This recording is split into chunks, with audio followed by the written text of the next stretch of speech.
Leonard, in his book Mastery, talks about enjoying the plateau. Enjoying the plateau.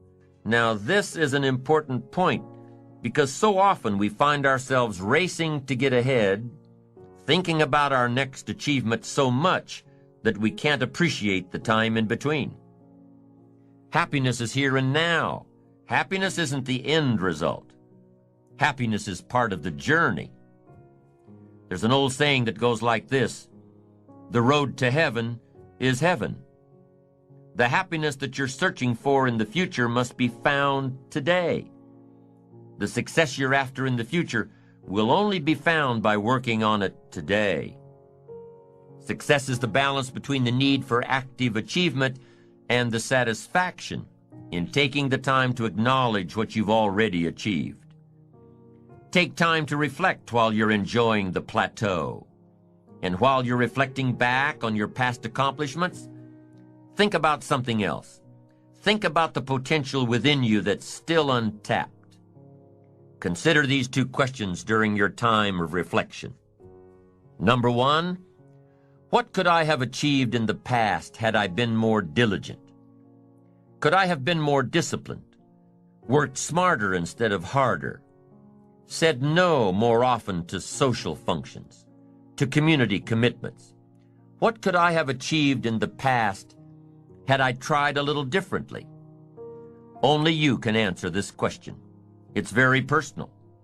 While you're reflecting and enjoying your plateau, all I'm asking is that you dig a little deeper and see if you can't be a bit more effective next time. Work a little smarter instead of a little harder.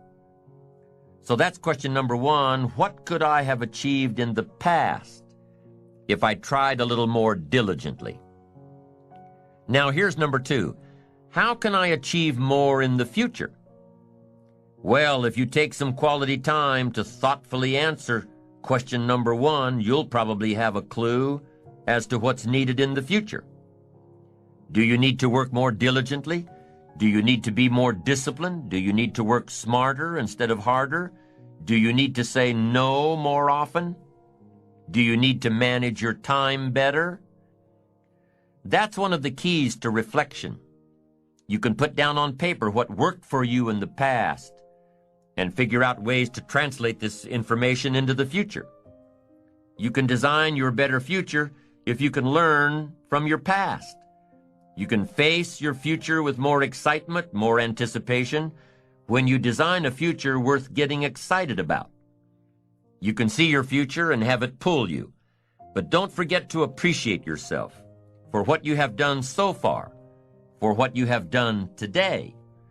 Know that your appreciation of yourself and your achievements will continue to fuel the fire of ambition. Self-appreciation is an integral part of success. You must develop a strong appreciation for your own style, your own methods, your own process. Take a self-appreciation inventory. Ask yourself a few questions. Start with number one. What have I achieved in the last 4 days, the last 2 weeks, the last 6 months, the last year, the last 10 years? What have I achieved during these time periods? Write it down. Take a self-appreciation inventory of all you've done and all you've accomplished and all you've become. Take inventory of yourself. Now compare this list to your goals. Have you accomplished all you set out to do in the last 4 days, 2 weeks, 6 months, 1 year, 10 years? Compare your list. Maybe you've been so busy trying to reach your goals that you haven't taken the time to sit back and reflect on where you've really been. Look back at your list and say, wow, I really have been through a lot. I really have learned a lot. Look what I've done. Look what I've become. I wasn't like this 10 years ago or even 1 year ago. Look at me. I'm doing okay. Building your ambition takes little steps. 1 step at a time, 1 day at a time, 1 week at a time. And it's like taking your family to a reunion where people haven't seen your kids for 6 months or even a year. They say, my, look how you've grown. Well, you know your kids have grown, but when you see them every day, it's hard to notice. So write down all your accomplishments and see where you've been and what you've done and who you've become. You'll say, "Oh, look how I've grown." And that's step one in taking a self-appreciation inventory. Now here's step two. What could I have achieved that I didn't? Be honest now, this is your inventory. Nobody else has to see it. What could you have achieved over the last week, the last month, the last quarter, the last year? What could you have achieved that you didn't? Would a game plan have made a difference? Would your direction have made a difference? Would greater preparation have made a difference? Would more discipline have made a difference? In how you changed your habits, changed your life? Would time management have made a difference? Major time over minor time? Ask yourself, what could I have achieved that I didn't? Now, take this one step further with number 3. What do I want to achieve in the next 4 days, the next 2 weeks, the next 6 months, over the next year, over the next 10 years? What do I want to achieve? Well, all this falls in line with your goals. What you could achieve has to fall in line with what you want to achieve. What you could do has to line up with what you want to do. And what you could become has to meet, what do I want to become? Everything affects everything. And through the proper disciplines, practiced every day, through the proper disciplines, the what could I do has to match up with what do I want to do. And here's number 4. What can I do to achieve this that I'm not doing now? What could I do to achieve my goals that I'm not doing now? What things do I need to work on that I'm not working on now? Remember, it's easy to do the disciplines, the little things every day, and it's easy not to. It's easy not to. Look back at the list you made of your 3 most important work-related goals. Look back at your list of the 3 most important personal and spiritual goals.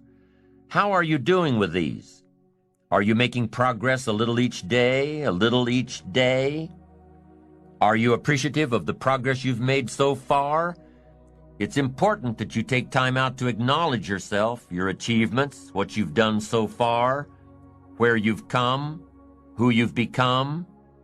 Self-appreciation is a stage in building ambition that takes a little more maturity, a greater resolve, knowing that you'll do it until you get it done, and taking the time out to acknowledge yourself for doing it. Self-appreciation comes from already being firmly set on the course of positive self-direction, being on the right track, having that wonderful blend of humility and self-esteem, knowing within yourself that you're accomplishing your goals, and knowing yourself enough and being confident in yourself enough to avoid needless bragging. Self-appreciation says that you admit there's room for improvement, knowing that you're on the right track, but admitting the need for continued growth, more books, more seminars, more skills, more disciplines, greater awareness, bigger vision. There's always more room to grow. There's always more knowledge to gain, always more skills to perfect. We're never done with the education process, because education is part of the path to wealth. Education and learning is part of the path to health. Continued education can turn you around if you're headed in the wrong direction. We need the mental food that others provide. We need mental exercise. We need to open up our minds to different alternatives. We need to learn to appreciate the other side of the debate so that we can strengthen our own and defend our own. We need to expose ourselves to a wide range of thoughts and philosophies and ideologies. You've got to listen to a variety of speakers, read a variety of books. No one speaker has all the answers for you. No one book has all the answers. You can't get all the answers from one person. We need a variety of influence to give us input, to give us ideas, to manage our business, to manage our relationships, to manage our finances, to take advantage of our time. We need a variety of influences. We need a variety of books in our library. We need a variety of tapes in our video library, our audio library. We need a variety of voices.